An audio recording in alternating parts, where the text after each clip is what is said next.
It's different for a lot of different organizations, and it's being a point guard. It's a very tough transition when you're playing with grown men. It's just you point guard. You got to come in and be a leader, and you're not. I was 19 at the time. I was 20. I was the youngest guy in the league in '91 when I came in. So that was like a real shock, and having to deal with different personalities, different egos, and jealousy. Because of my contract. And I always try to tell kids I'm mentoring and my teams that I coach that when money comes involved, it's a lot of politics, and you got to go through a lot of things that I didn't know of my rookie year. And then after it was over, I said, "Wow, this is a business." You know what I mean? So it's tough. It's tough making that transition. Not so much basketball. Not so much basketball. It's like it's the mental wear and tear on you. When you're coming from you're All-American in college, and then you come into the pros, everybody is the All-American. And it's like you're starting all over again to gain the respect. Well, like you said, and Kenny, this is Paul, man. I'm actually excited to talk to you, man. I love watching you growing up. Not to make you sound old, that sounded bad, I guess. But I think you made a good point. Is that your rookie year? I think the transition was probably tough because of the whole personal thing with you and Fitch. Yeah. So I'm looking at some stats.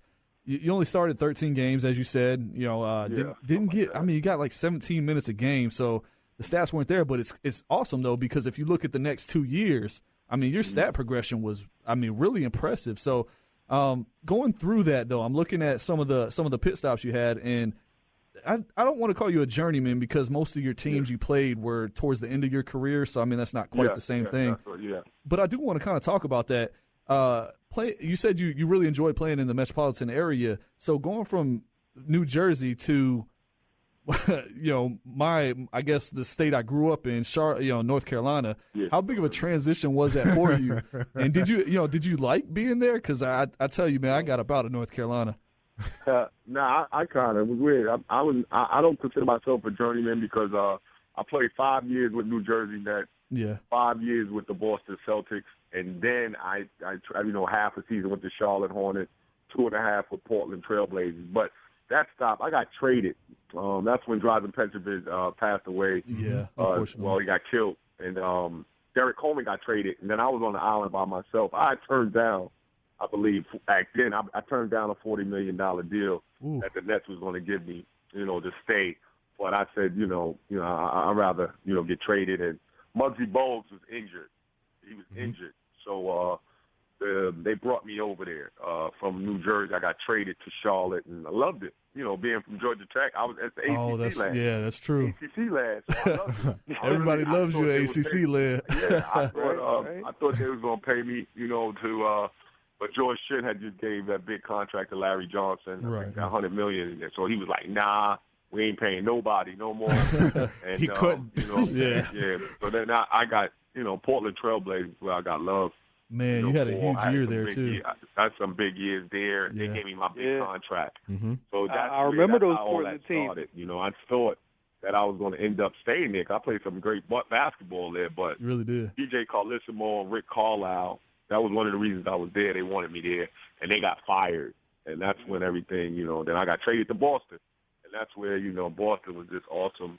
Being back on the East Coast, being close to New York, it was just, it was great. Hey, Kenny, this is Marc. Marc here. I got to ask you this question because half my family's on my phone asking me, so I have to ask you. Was it ever a chance that you could have played for the New York Knicks, maybe I could have signed here during free agency or anything that you could have got you to the Knicks at one point in your career? Yeah, if you go back and check it out, I was a free agent. My mother wanted me to go there. They didn't.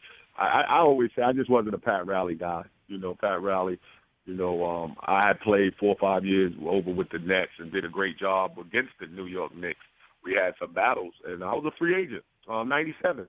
And they chose to go after, Chris Childs and Charlie Ward. And then that's who Portland signed me. But my mother was pretty pissed off.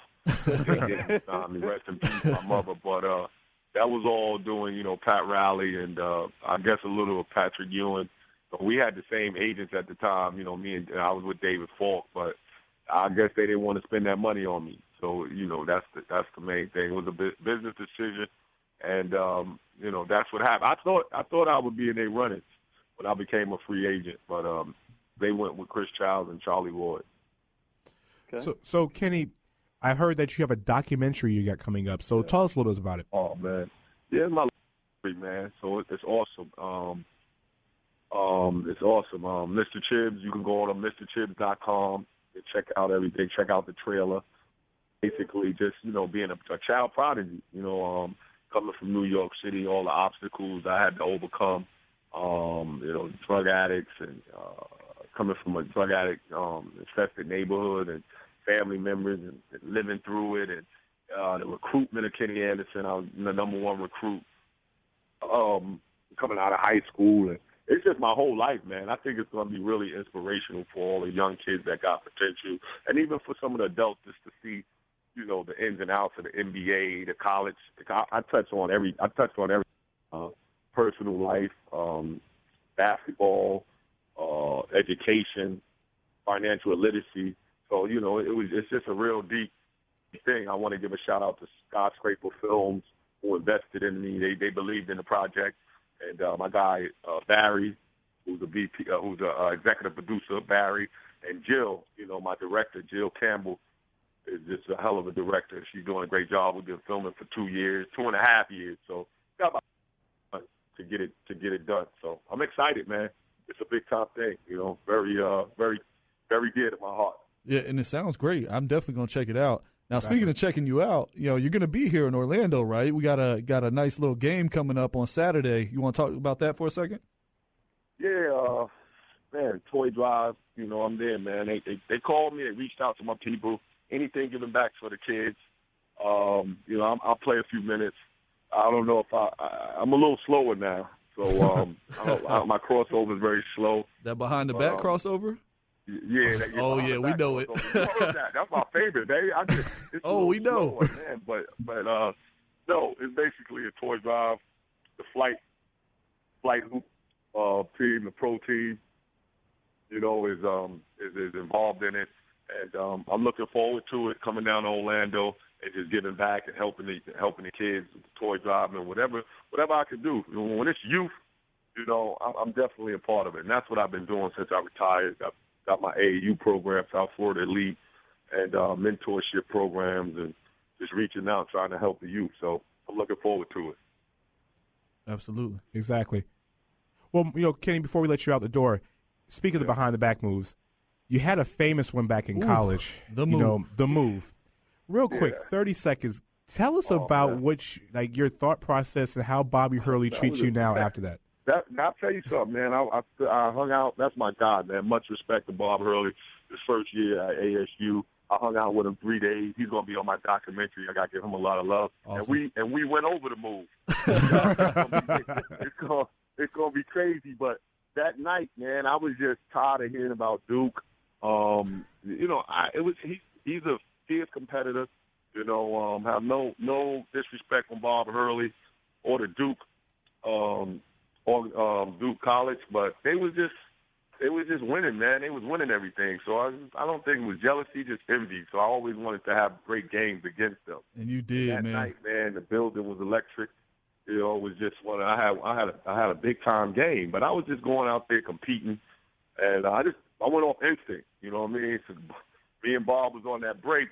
I just went back to my playground. I just thought about man. You went behind the back like 3 times. Got him. Yeah, I thought about New York City playground. And I just wanted to electrify and excite. That was a legalized and one move. It was a legalized and one move. The only thing that Kenny didn't do was grab the jersey, pull over Bobby's head, and run off the court. Yeah.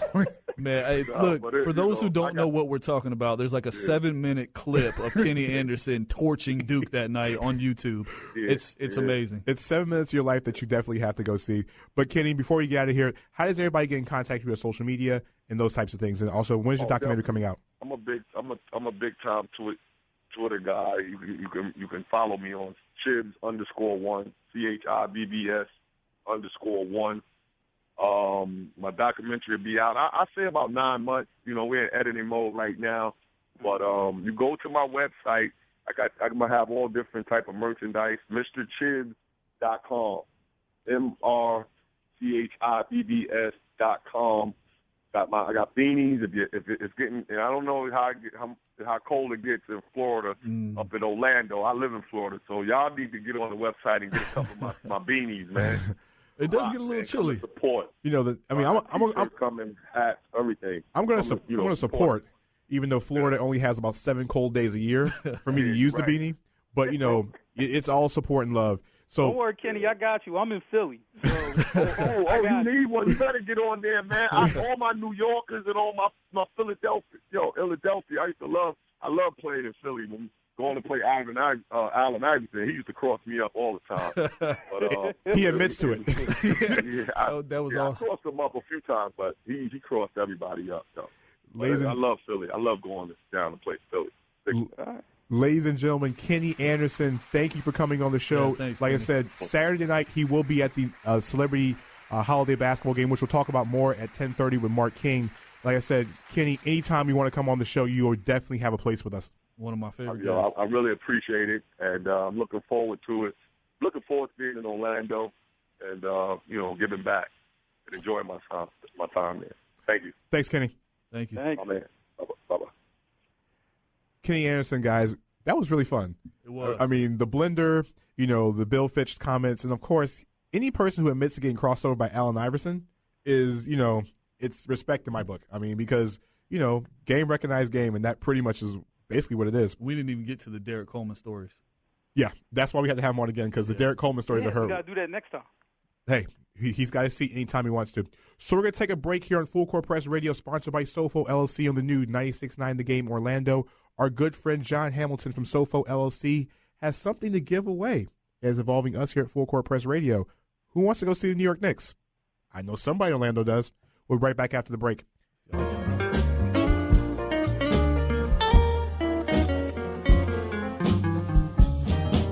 rather be a catfish swimming in the deep blue, large beneath the submarine behind a floating boat.